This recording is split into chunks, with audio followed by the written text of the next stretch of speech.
In a for-profit business, we're all supporting sales. Product supports sales. Finance supports sales. People support sales. And marketing and customer success, all of us support sales. Ops, strategy, all of these departments support sales. That is the only way the company makes money and the only way we all get paid. So yes, do we all consider ourselves support organizations? I'm fine with that definition. Some people take it as a hit to their ego. I don't. I really am very realistic about where marketing fits in. Nobody starts a marketing department for the art or science of creating marketing. People start marketing as an investment in the business to create a brand, to create demand, to drive more sales. It's as simple as that.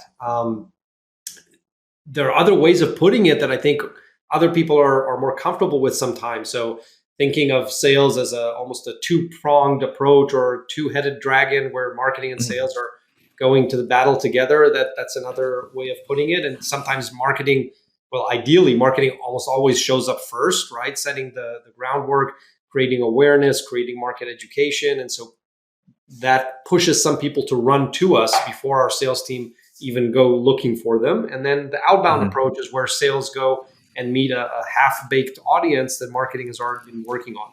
So there are a few ways of putting it, but absolutely, I think we're all supporting sales. It's a team sport, as the cliche goes, and without sales, nothing else really has the right to exist. Yeah, I'm excited to be talking to you today because I've always been a big fan of how Gong markets, in particular the content that you guys create. The Gong Sales Lab stuff. It's data that I constantly like reference and all of that kind of stuff. So it's exciting to be talking to you. I'm curious. So you've been a marketer for a while, for a hot minute. A nice euphemism for old. Yeah. How have you in your career?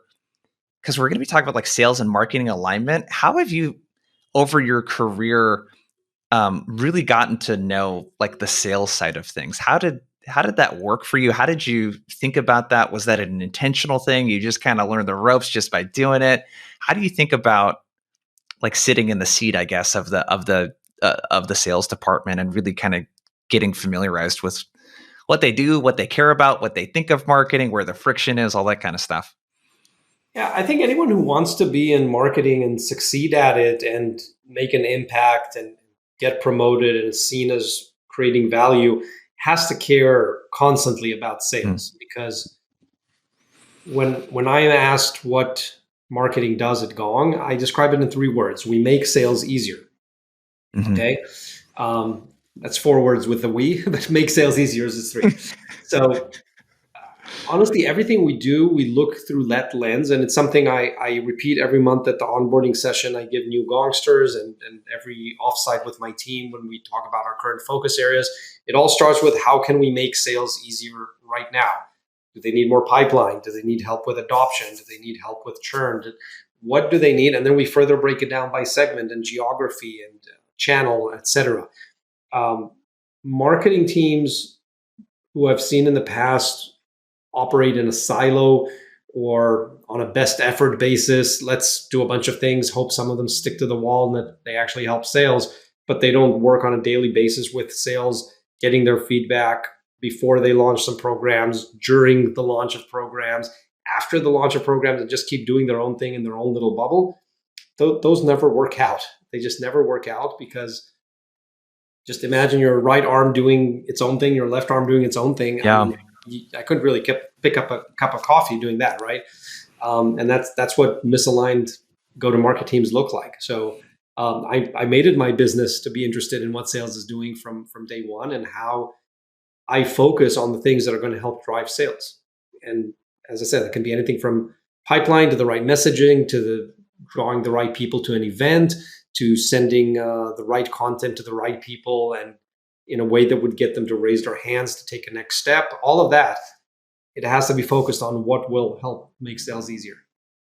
Yeah. It sounds like just the make sales easier, just even in that statement there, it sounds very much like a, like with leadership, we call it servant leadership. It sounds very much like you, correct me if I'm wrong, look at the role of marketing as supporting sales. Like that's the big thing that you're thinking about, or did I don't want to make I think at the end of the day, all the functions in the company need to support sales, right? Yeah. Unless you're in a not-for-profit business, and then you might be about singing "Kumbaya" or Mhm. whatever you want to do. In a for-profit business, we're all supporting sales. Product support sales, finance support sales, Yeah. people support sales, and marketing and customer success. All of us support sales. Ops, strategy, all of these departments support sales. That is the only way the company makes money and the only way we all get paid. So yes, do we all consider ourselves support organizations? I'm fine with that definition. Some people take Mhm. it as a hit to their ego. I don't. Yeah. I am very realistic about where marketing fits in. Nobody starts a marketing department for the art or science of creating marketing. People start marketing as an investment in the business to create a brand, to create demand, to drive more sales. It's as simple as that. There are other ways of putting it that I think other people are more comfortable with sometimes. So thinking of sales as almost a two-pronged approach or two-headed dragon where marketing and Mhm. sales are going to the battle together, that's another way of putting it. And sometimes marketing, well, ideally marketing almost always shows up first, right? Setting the groundwork, creating awareness, creating market education. And so that pushes some people to run to us before our sales team even go looking for them. And then the outbound Mhm. approach is where sales go and meet a half-baked audience that marketing has already been working on. So there are a few ways of Yeah. putting it, but absolutely, I think we're all supporting sales. It's a team sport, as the cliche goes, and without sales, nothing else really has the right to exist. Yeah. How much of that, like the stance of how you think about marketing, how your department thinks about like the culture behind it, how much of an impact do you think that has on reducing the amount of friction that there is between sales and marketing? And the reason I ask is that Gong is one of my clients, like, and I work with several clients kind of in that same size. I'm working on some of the bigger companies too, but I see a lot of friction on this side. You don't see it at Gong. There's a few other clients I don't really see it at, but some of them it's like there's a culture where one side complains a lot about the other to someone that's kind of a stranger like myself. You know what I mean? It's very surprising to hear a lot of that kind of stuff. So Yeah. it's kind of a long roundabout way of asking you, um, does the culture that is instilled on the marketing side of Gong, like, what role does that play in just reducing friction and just kind of opening up communication where people are looking to help each other versus looking to point fingers, kind of thing? I think that's a great topic. And before coming to Gong, I consulted a few handfuls of companies as well. And I saw the same thing that you described in some companies where I was just pulling what little hair I have left out, wondering how can sales and marketing coexist in this company when they Yeah, don't even speak to each other. Like I speak to them yeah, more than they speak to each other. That's just plain wrong. And if I trace it back and I look at successful companies like Gong who get it right, I see a few things that happen, and I'll kind of list them in order of succession. I think one, it starts from the very top, which is the CEO. If the CEO understands that the only way the company is going to succeed is by having a strong, well coordinated go to market arm, and the key to that is that at the very least, sales and marketing are constantly speaking with each other, figuring out problems together, understanding where each other need help, and working together to solve those problems. It's not going to work if it doesn't start from there. And yeah. we're very fortunate to have a visionary CEO, Amit Bendel, who is also a former marketer. So if you're looking for other hints on why this might be especially successful at Gong, it might come from there. Amit was a Hmm. marketer, a CMO for many years before becoming a CEO once before Gong. And I think he totally understands, both from firsthand knowledge, but also from the strategic point of view, how important it is to align sales and marketing and make sure they're working together. So that's where it starts. The next thing is you bring in the leaders of the sales and the marketing functions, and those two have to get along and find a way of cooperating together. Because if they don't, I think there's very little chance for their bench and the people below them, people who report to them, to be able to work together effectively. People take the cue, just like children take the cue from their parents, and they will do as their parents do, not as their parents say. I think it's the same thing in a company. If the CMO and the CRO are not on speaking terms, or are making nasty jokes and remarks about each other, and the sales is complaining that marketing is bringing junk leads, and marketing is complaining that sales doesn't follow up, their people are going to take the cue and realize that they're not supposed to be cooperating and helping each other, but actually each in Yeah. their own direction. So there's many ways where this can break down. If the Mhm. CEO doesn't hire the right people to do this, it's not going to work. If the leaders of the two departments don't constantly work with each other and assume best intentions on the other side, and really show a lot of respect to the other team, even in internal meetings, right? When we have our Yeah. marketing meetings, we give a ton of credit to what sales is doing and the challenges that they're having and how we are responsible and how we can help them.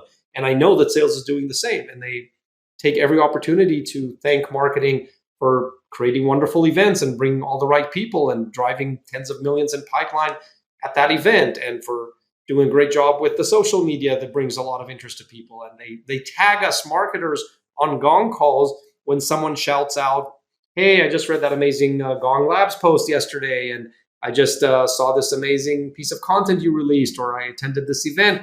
And they shout that out because they are proud of Gong marketing. It's a big part of the success of the company, and they like showing that respect back to us, so that we are more motivated to help them moving forward. So it's all those things, they all have to align. Yeah. If because this podcast is geared towards sales people and sales leaders. So if I was to ask from a sales leader standpoint, let's say that it's a VP of sales and they're trying to create more of this feedback and communication loop that you're talking about. What is something proactively you think a sales executive could do?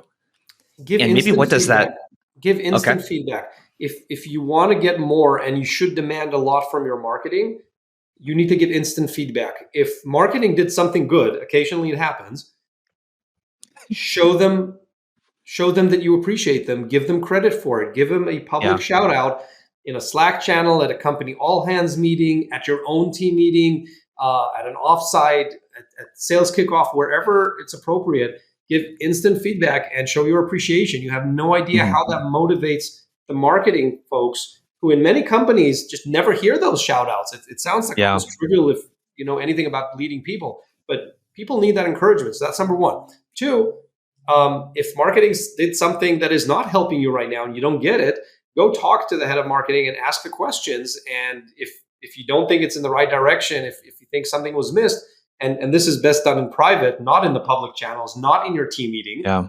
go talk to the head of marketing or the head of demand gen or the head of PMM or whoever's world this problem lives in. Go talk to them, ask questions, give feedback, say, hey, I see what you did here. Have we considered this approach instead? I'd like to brainstorm with you on this, or I'd like a heads up on something like this before it goes out. Hey, we had our share of mess ups, like campaigns that went out without giving people the right heads up, experiments on the website that surprised some people in sales because we didn't go through the whole flow of communications as well as we should have. So we got the feedback, we made it right, and we got better for next time. And that's how that circle of trust continues working. I love that. Just the feedback loop. Absolutely. Is there a, if you're comfortable sharing at Gong, how often, like, what does that logistically look like between sales and marketing? Like, how often are you guys meeting with each other? Like, what is facilitated, I guess? What is the stuff that happens on purpose? So in the early days, when the teams were very small, it was my CRO Ryan Longfield and I would get together every single week. Back before the Yeah. pandemic, we were in the office, so we used to make a point of going out for a Mm. coffee walk and going to get coffee. In my case, green tea or whatever ridiculous drink Ryan drinks that day. His part. I love you, Ryan, but he's not a coffee person. Um, Now, I know that he's back to decaf now. Like, that is the granularity that I know how my CRO takes their coffee, because I Yeah. meet with him as often as I can. And if you don't know your counterpart's coffee preferences, then you're not doing it right. It means you're not meeting Yeah. often enough, right? And so we used to take walks once a week. We used to talk about, first of all, personally, how are you doing? How's the family? And after that, and treating each other like old friends, then we can start talking business without any finger pointing, without like, you're not doing this or you're doing that, but provide constructive criticism on what we need right now, what we're getting and what we're not getting from the other. Like, I can tell him, hey, Ryan, we did this campaign last week, but this team of yours did not do follow-up. What can we do to make that work? Do you need me to come in and provide more training or context or the why behind it? And we'll find a solution. And if we did a campaign that, or if, I don't know, there's not enough pipeline in mid-market, Ryan will come to me and say, hey, what are we doing here? I know you're aware of this challenge. Here's what we're up against. What can we do together to make this work? And we'll figure out a way to make it work. None of us are perfect. We assume best intentions. Even when we do all the right things, we won't always get the results that we intended to get. But creating that relationship and working together is so important. Now that our teams are larger, I mean, I've got 50 plus on my team and Ryan's got hundreds. We don't get to meet as often, but I can tell you that I'm pretty sure that almost every hour of the day, there is a sales leader and a marketing person talking and coordinating a campaign or follow-up on a program because our teams are so embedded and weaved into each other right now. So a lot of that coordination now happens 1, 2, and 3 levels below the C level, with the demand gen and the ABM program supporting each RVP and their own AEs and doing account planning for each one, and the events team infiltrating everywhere that they need to be working with sales, and same for content and PR and the rest of the team. So that coordination just trickles down, and we have all these tentacles on both teams that are just interweaving with each other to make sure that alignment happens on every front. Yeah, so it's sort of built into the fabric of the culture at this point, from what it sounds like. It has to be. Yeah. Interesting. Yeah. So again, if I'm listening, I'm a sales leader, it's like I can, especially an executive, be very proactive in that relationship or setting up those meetings or facilitating some of that dialogue.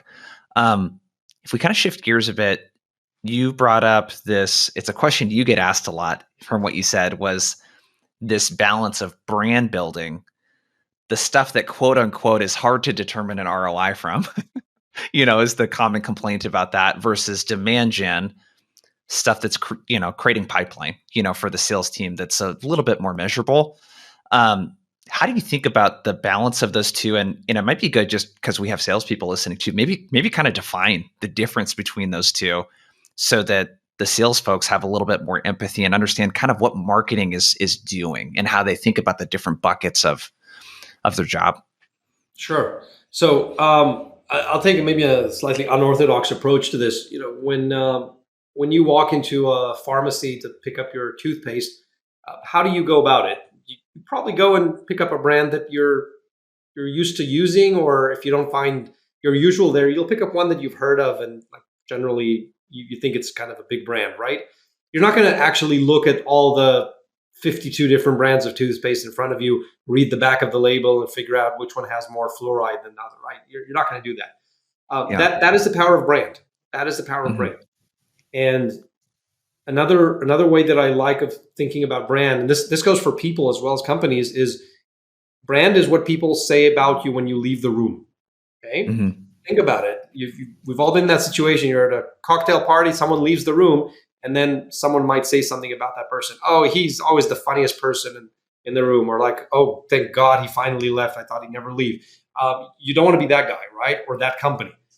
Yeah. So brand is what people say about you when you're not in the room. And that means that we can intentionally design what that will be. If we understand that brand is not what we say. And this is the big distinction. It's not what's on my website. It's not what's on my business card, because that's what I'm saying. Brand is what other people say about you. Now, what do you want to stand for? Once you figure that out, you can reverse engineer how to get to that point. Okay? An example for a company or a product would be, what do people write on review sites about you? What do they write on G2 about your product? What do they write on Glassdoor about your employer experience? Et cetera, right? The internet is a wild place today, and you can find reviews about everything from the coffee in your kitchen to your product, to your recruiting process, to your leadership. It's all out there. And so brand is not what you write on our website. Oh, we're this fast-paced, dynamic environment where opinions are appreciated. Nobody cares what's on your website. People are going to say what they're going to say based on what they experience with you. And that long-winded introduction to brand is to say this. Brand is far too important to leave it to marketing. I'll repeat that. Brand is far too important to leave it to marketing. Brand is something that the entire company, from the CEO downwards, create together. And I'll give you an example. Many companies say we're customer centric, and then you go to any review site and you read about the crap service that they provide you. Like, I won't mention any names, but just think of your telecom provider or your Yeah. whatever, your mobile carrier or your utilities. One of your utilities. Last time you called them, did you really feel that they were customer centric? That your time was really valuable? I don't. I don't. So Me it doesn't neither. matter. It doesn't matter what they write on their website, right? What Yeah. matters is the experience that they provide.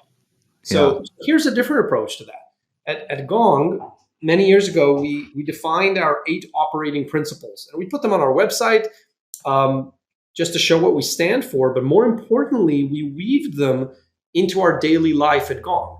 And from the initial candidate experience where we discuss these operating principles to the onboarding experience of new employees where we discuss and teach those principles, to the everyday recognition, to our annual Outstanding Gongsters Awards, to what we hire for and promote for and sometimes part ways about, it's about our operating principles. And that is one way that we instilled our culture and values and made it super clear to everyone inside and out what is important to us. So to make it a little more tangible, I'll talk about one of the 8 principles. Our number one operating principle that I'm sure you've heard by now is create raving fans. Yep. That is our number one operating principle of Gong. Now, you could go and write that on your website if you wanted to sound customer centric. Again, I'm sure your utility provider has some version of that on their website, right? Your time is valuable. Your wait time, estimated wait time is going to be 42 minutes. Now, at Gong, every employee is empowered to create raving fans. From the recruiting coordinator who tries to create the most wonderful recruiting experience and interview experience for every candidate, to the support engineer who tries to find the best and fastest and painless solution for every problem the customer has, to the engineers who will sometimes do a code fix at an ungodly hour because they know that a customer is waiting for a critical fix. And I could keep on with examples, but I think you're starting to get the picture. When we say that we create raving fans, we have to stand by that. And that means that 1,300 Gong employees are working day and night to create raving fans. Doesn't matter that's on the website. What matters is the experience that we provide. And how do we know that we succeeded? When we go to Glassdoor and we see that candidates who interviewed with us but didn't even get an offer are writing rave reviews of Gong because they had such a great candidate experience. That's the bar that we hold ourselves to. When we go to G2, which incidentally today published, once again, the Gong is a leader in pretty much every category we're listed in. That is a raving fan experience. It doesn't matter what Gong says. What matters is what the customer felt and experienced, and what do they go say about us once we're not in the room anymore. And that is, in modern day context, is what you see on G2 and Glassdoor and similar websites, and just everyday conversations. When I go to a business conference or just meet friends at a dinner, there's always going to be someone there who's either used Gong or is using Gong or is buying Gong, and they'll go, "Oh my gosh, I love Gong." Today I published one of the fun reviews that we got on G2. I won't repeat it here, but it's hilarious. You know what I'm talking about, right? It's basically I effing love Gong, and that is the type of excitement that we elicit from our users and from our employees and from our candidate and from our partners. That's creating raving fans. So that's how you create brand. And I know we haven't even started talking about marketing because I'm so passionate about why brand doesn't even start or end in marketing. So that's what creating a brand really means. Now, if you create a brand like that, then of course everything becomes infinitely easier. The work of marketing and sales and support are far easier when the baseline is everyone effing loves you, right? Yeah.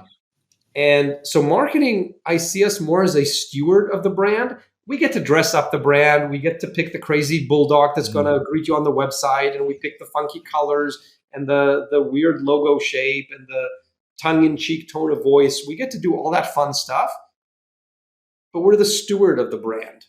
We do not own the brand. We did not create the brand ourselves, and anyone at Gong could cause us to dilute and lose our brand. So that's really, really important to understand. Yeah, I love that. A couple things I took away from that, just kind of themes from what you've shared so far, is you look at marketing, it's a very interconnected thing. It's not just marketing, it's not just sales, it's not just recruiting, it's like ingrained through the entire fabric of a company. And I love it. You said you're the steward of the brand. It's like you just happen to be the department that helps communicate this to the masses, kind of thing. This other thing I want to talk to you about is this concept of show, don't tell. And I think one of the best illustrations of that is this has stuck out to me for the longest time. I love you guys still have this page on your website called Our Raving Fans. Yeah. And again, it's exactly what you talked about in action. It's not us saying we have raving fans, we're so awesome. It's no, just look at what other people have to say about us. And I was wondering, how do you think about social proof, or do you really, as a marketer, think about the social proof that you were building, or how you gather the things that people say about you and like kind of put that in front of the people that you're marketing to? Yeah. So that's a great example of what I meant when I said that everything becomes infinitely easier when you have raving fans. When I joined Gong, we had 11 beta customers. We had 12 beta customers. 11 of them turned into paying customers within 3 months. That's when I joined. This was dang. What year was that? 2016. Oh my goodness! I was the growth. 13. Yeah, the growth is insane. It's only been 5 or 6 years since then. It's been 6 years, and we've grown 100x in employees from when I joined as employee number 13. We're now 1,300, and we had, as I said, a handful of customers. We now have 3,500 customers. So that is insane. 100, yeah, that's like 300+% growth. In the thousands. 3,000, I think. Yeah, I think it's over 3,000. You're cutting yourself short there. I know. Sorry. Now, why am I telling this story? Because like a month after I joined, Amit, my CEO, flew out to a conference. I think it was the 2017 SaaStr or something like that. And I'm like, Amit, we should collect customer stories there. We only have a handful of customers, but at least half of them are probably going to be there because it's one of those events where the early stage startups all show up to. So again, we were super scrappy, right? I didn't have any videographers, no production companies. I was the only marketer on the team. I'm like, Amit, I'm going to order for you on Amazon and send to your hotel a lapel mic to connect to your iPhone, a tripod, because I knew you didn't own one, to put your iPod on so it's not shaky. And I'm also going to get you one light because I don't know what kind of lighting you're going to have around the booth. You need a good light for shooting a customer video because nobody wants to watch a crappy, shady video with bad audio. So I send him a light, a tripod, and a lapel mic for his iPhone. He gets them at the hotel, shows up at our little booth at SaaStr. He comes back with, I think it was 12 or 13 customer videos, because some of our customers actually sent a small delegation there. So we grabbed their sales ops person and their sales leader and one of their AEs, and boom, we've got 3 testimonials from a single customer now. And we did that for the handful of customers who showed up. I send it to editing. This was all done on Amit's iPhone. And a week later, I've got 12 testimonials on my website. I literally had more testimonials than customers at the time. And I could do this because they were all raving fans. Yeah. I didn't have to twist anyone's arm to talk to me. They were all like, oh my God, I love this. Of course, I'll sit in your booth for 5 minutes and give you a testimonial. This is great. So, marketing can't fix everything. I don't think we can easily fix product market fit. We can help with the effort, but if it isn't there, it isn't there. Mm-hmm. We can't create raving fans all on our own.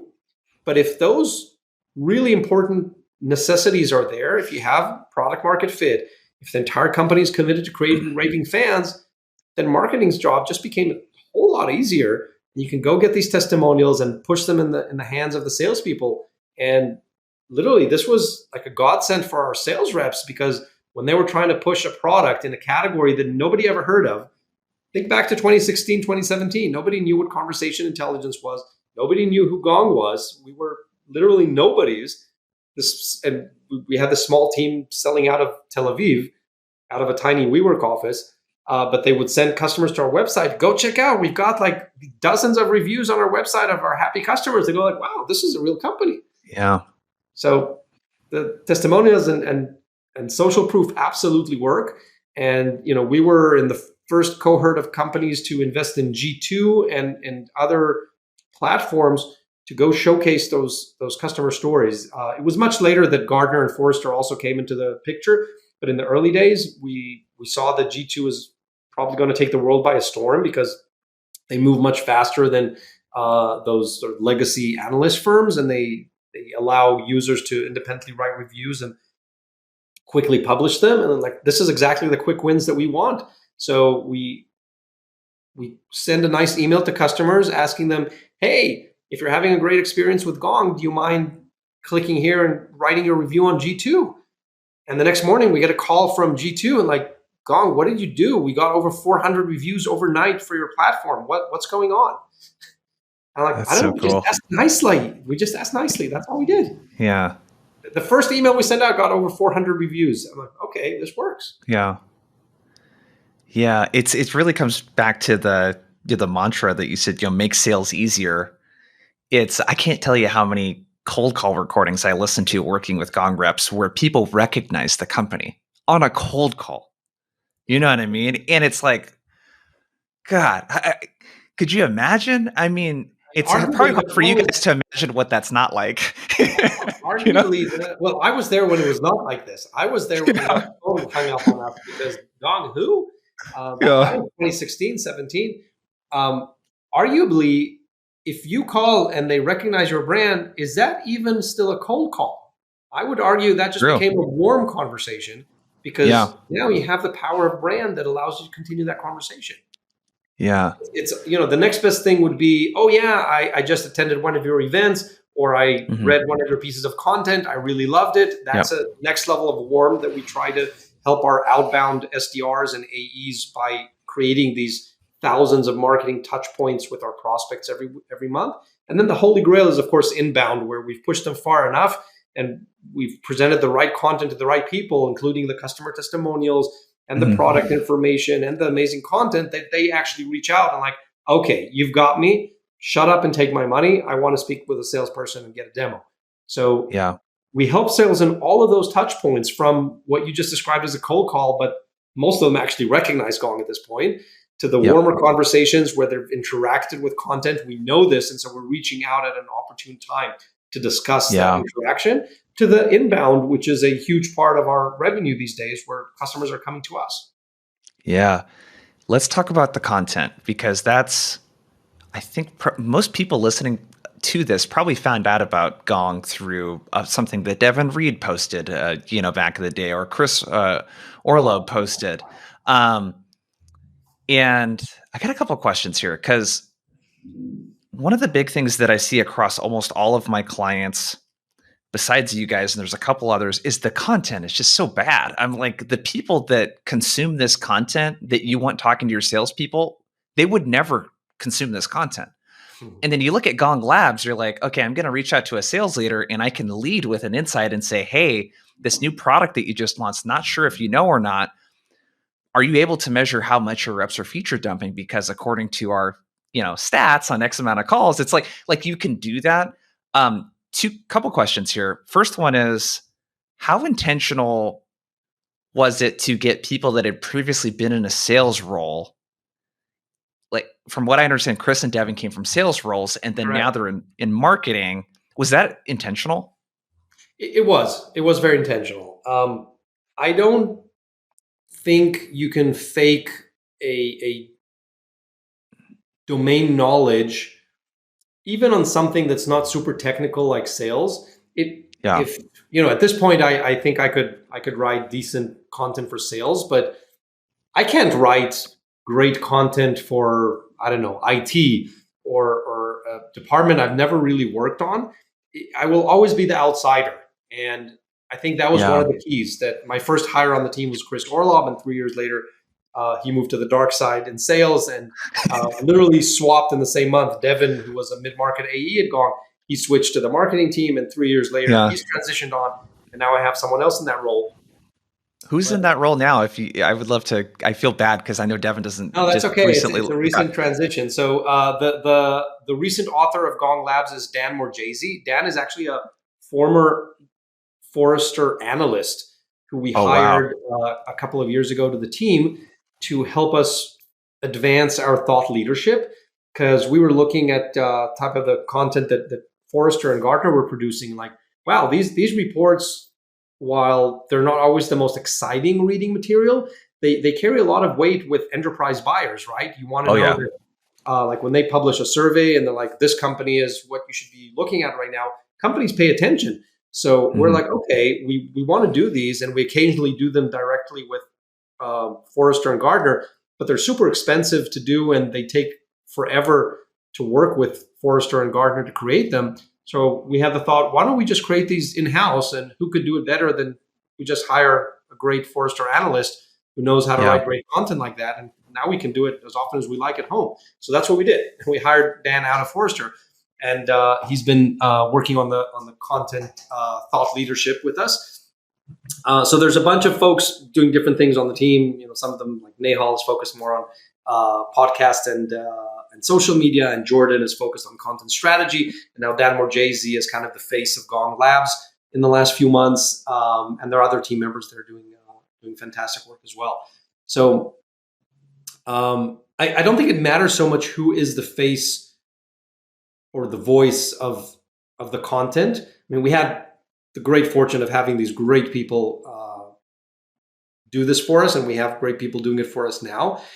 What's important is that the content is valuable, right? You see these so-called internet influencers, social influencers that come and go because they're either restating the obvious and they're not adding any value to your day by just copying and pasting generic posts that they've seen elsewhere or that you could easily find on Google. But Gong always took a different approach of, we're going to work for months to create a really well-researched piece that we know is going to provide a ton of value when it's published. Like, this cannot be ignored.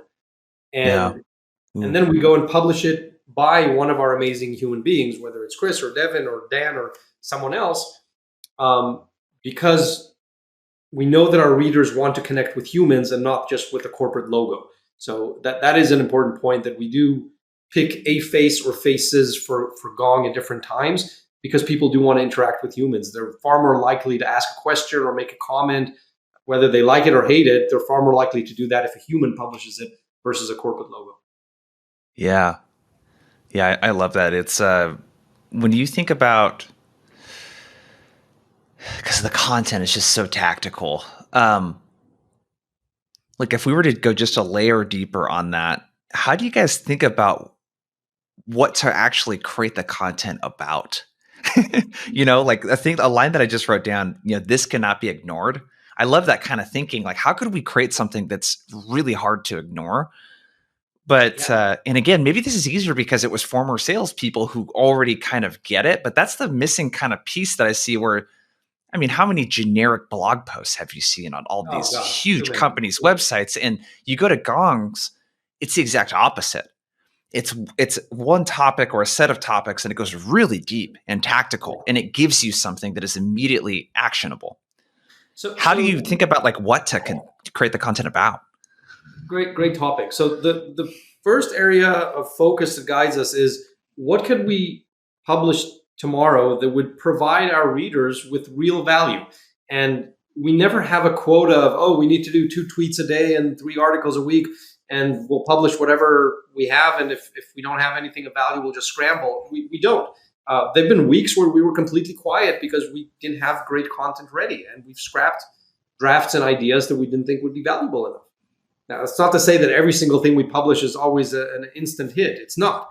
But it has to go through a lot of scrutiny, because we don't want to burn out our readership list. If we send out an email with a blog post that did not provide value to the vast majority of our readers, they are going to unsubscribe, and that is forever. And we take that very seriously. I want to earn that place in their inbox. I want to provide value that they'll go like, wow, Gong, this is the best newsletter I've ever been subscribed to, and I'm not even using your product yet. So we start from a place of value. It's not about what we want to say, what we want to pitch, what we want to promote. It's about what you care about today.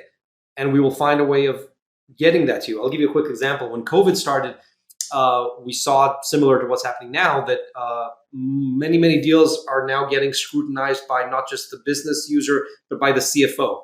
And so we figured that salespeople are struggling to get through CFOs because they never really had to do that before, especially when selling to smaller mid-sized companies. So within 48 hours, the content team put out a piece of how to get through your buyer's CFO. And that became an instant hit with thousands of downloads because that was what was on everyone's top of mind at the time.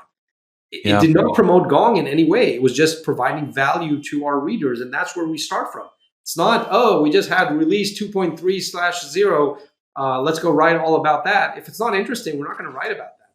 But if we can solve a problem, even if it's not directly related to our product, but the same audience could get value from it, that's what we'll go and write about. So that's number one. Number two is we try to steer away from the obvious and the cliche, right? As you said, the internet is so full of these superficial articles that are complete fluff that it's clear that someone either got paid by the word or had a quota of how many articles they need to publish this week. But literally, you don't understand why you just wasted the last 5 minutes reading this because it provided nothing new or non-obvious. So we love going in the other direction, and not for the sake of argument, but for the sake of the intellectual curiosity, creating something that could be controversial or polarizing. You know, a good example is a couple of years ago, we published a piece of research that showed that salespeople who swear on their sales calls can win up to 8% more deals than those who don't. And that was a beautiful shitstorm that brewed up on LinkedIn when we published that, pardon my French, because everyone had an opinion on this. Some of them going like, yeah, shit, this is the bomb. This is what I've been saying. And others are going, I'm appalled that you would suggest that people swear on their sales calls. And we're like, yes, let's get the popcorn out. This is what we were hoping for. Create a conversation. And you don't get that if you publish some trivial piece of nonsense that everyone's read 20 times before. You know, always be wary of someone starting with unpopular opinion. They're usually taking what has now become a very popular opinion and just putting it out there to look rogue to themselves. But no, if you're going to publish a cliche, then nobody cares. It has to be something that is unique and has a point of view and is not afraid to be bold and make a statement and take a side. If you don't take a side, then you're probably boring. Yeah, I love that. There's very much a quality over quantity approach. It's like I was just looking at the Gong blog. When you click on a company's blog, usually any large company, it's product updates usually is a bunch of product updates. We just launched this. We just did that. The Gong blog is literally the exact opposite. There's rarely do I ever see a product update unless it's like, you know, it's mostly when I see cool product updates, it's mostly people on the team, people like yourself posting a cool kind of video on it or a cool, like, here's how like you can do, here's how people like you can use this, you know, or here's how a customer is winning. I wanted to, it's got about 10 minutes left. I wanted to shift gears into messaging a bit and ask you, there's a couple of, I don't know if these are hot takes necessarily, but cold email messaging. Who do you feel should write those? What kind of collaboration should there be? All of that kind of stuff. I want to know your kind of take on this. You're opening up a whole can of worms.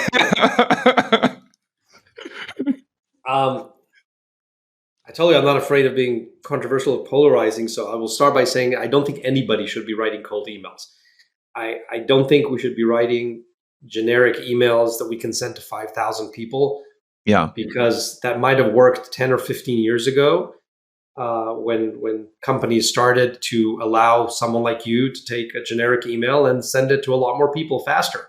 And for a while that worked because people go like, oh my God, this says, Dear John, they must know who I am. I wonder what wonderful content is waiting for me later in this email. But now you know that if anyone writes Dear John, you definitely don't want to open that email because nobody would actually write to you that way anymore. But all of our inboxes have become completely unmanageable at this point with thousands and thousands of what we call carpet bomb emails someone just had some generic message that supposedly applies to 5,000 people in your situation. And they're just sending that in hopes that a handful of us actually write back and say, yeah, this was mildly interesting. I'd be interested in learning more. I think that world is coming to an end. I think that world's Yeah, coming to an definitely. end. In the age of all of us have access to, or should have access, I should say, to data about our customers and data about our peers, what they're doing, what's working, what's not working. And with the power of AI, who can map all this information together, come up with what's really working and not working. If it sounds familiar, that's kind of the Gong Labs content concept, and it's also Gong's product concept. Take all these learnings from what we call reality, which is all these customer conversations, and spew out a truly personalized email that doesn't have a 3% chance of you responding to, but has a 30% chance of you responding to. And that is how we see the future of cold emailing.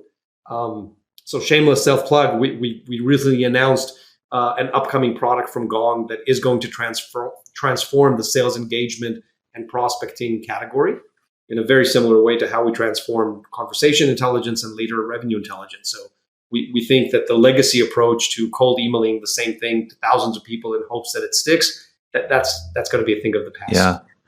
So is this, I haven't seen this yet. So is this going to be able to take, because I was always, a dream of mine has always been, how could you take thousands of sales conversations and extract themes across different types of job titles or personas or industries and say, hey, in these 300 calls that we've had with VPs of sales, they bring up these problems, these 2 or 3 things. And here's like kind of the verbiage and the language. And like, that would be such an awesome starting point to building, I call it a cold email, but to me, a cold email, I'm referring to the more account-based style. I'm going to research this person, like that kind of stuff.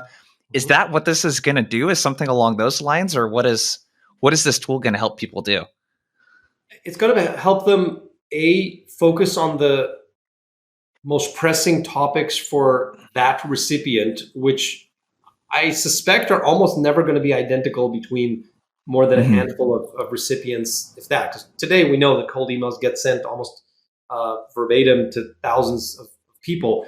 I think the future is going to be highly personalized emails that Yeah. we just won't accept those general emails anymore. Two, once you've actually started a conversation with someone, and anyone selling into the enterprise knows that you usually have to lose a few opportunities before you can actually win one with an enterprise. And that suggests you already have a complete history with them. Probably 2 AEs before the current AE on that account have been messaging that account. Probably 2 buyers before the current buyer have responded, maybe with a handful of the buying committee members. Why would you ignore all that context and start cold emailing between the new AE and the new buyer as if there's no history? That just doesn't make sense. Why would you Yeah. not leverage that and say, hey, in looking into account, I see that last year your priority was X, and then you were thinking of a pilot, but then you decided to put it off because you had a budget freeze. Is now a better time? Let's talk. Why would you ignore all that context? Yeah. And so I think with the power of AI that we have today, plus the rich history that we have with so many of these prospects and customers, and with getting immediate inspiration from what your other team members are doing with similar prospects, we can craft much, much better emails. And our beta customers for the product that's out there, Gong Assist, are already becoming raving fans. They're like, wow, I can craft a lot more emails with a far better response rate. And it's actually fun to do because I get all this inspiration and all this help from what my peers are doing. There's literally an inspiration tab where you click on it and you see what your peers are sending out in similar situations.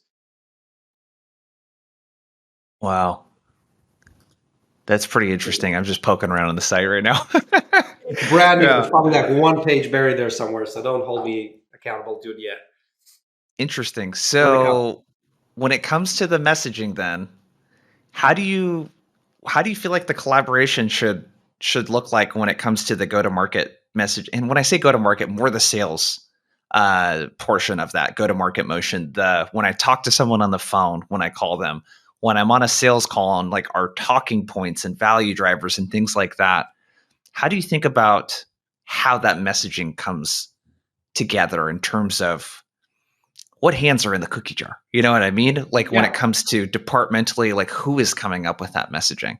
So that all goes back to the alignment that we talked about earlier. It has to start from Yeah. the very top, right? And the executive team, the leadership team needs to agree on what are our differentiators, what category or categories are we playing in, how are we different, or why are we cheaper, or whatever the differentiators are. Agree on those at the company level, and then at the go to market level, it's typically product marketing who puts together the messaging hierarchy. Like, here's our mission and vision and differentiators, and these are the top benefits, and here's how we articulate why we're better than competitor X, Y, and Z. And then that trickles down into the templates for the SDR emails and the marketing information and the website copy and the sales deck and the talk tracks and all of that stuff. You can't be sending like half a dozen different versions of the stuff, or you're going to lose out on that consistency and driving and reiterating that message. There's enough data showing that you need a lot of repetition to get a simple message through someone's ears. If you're going to Yep. try getting 6 different messages, you're never going to succeed. And so when we see sometimes things sort of coming apart at the seams, where maybe one of the SDR teams is using outdated messaging, or one rogue salesperson is using a year-old deck without the updated messaging. First, Gong can detect that, right? Because Gong ingests all this stuff. If Gong Yeah. reads the slides that the sales rep is presenting on the call, we instantly know in real time that someone's using an old deck or not using the latest messaging. So that's super helpful. And then we can go and reinforce training there to make sure we're all aligned. Yeah. Interesting. Yeah. Cause I think the common complaint that folks have where there's not alignment is product or marketing is asking me to say things as a salesperson that just sound weird, or if I had to pitch the product in this way, it sounds really kind of salesy or whatever, kind of thing. That's It where sounds like you the, guys the are instant very feedback loops come into exactly. play. Yeah. You need to bubble that up and talk to your Yeah. marketer and say, hey, this is not working for me. It Yeah. looks good on paper, but try saying it out loud. It just doesn't flow well. It doesn't feel Yeah. credible. And then we go change it. It happens. It's Yeah. a learning process. Yeah. It's this interesting balance of the salespeople having the one-to-one conversations and the marketing typically having a one-to-many kind of conversation, and finding the balance between those two.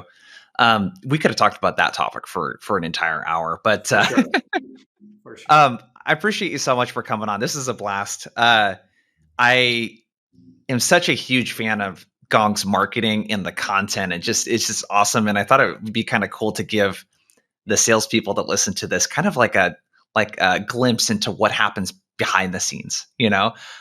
Before you take off, though, one of the biggest things that I took away, I think this like show don't tell piece is really big, and the thing that really stuck with me is this. This cannot be ignored. So I'm going to think about that when I create content now. How can I create stuff that's higher quality, less volume of stuff that people just cannot ignore? That's a really kind of interesting thing to think about. Before you take off, though, where can people go to connect with you, learn more about Gong, all of LinkedIn that is the kind of best stuff? place. There's only one Udi Ledergor on LinkedIn. I promise. I'm not hard to find. I'm happy to connect there.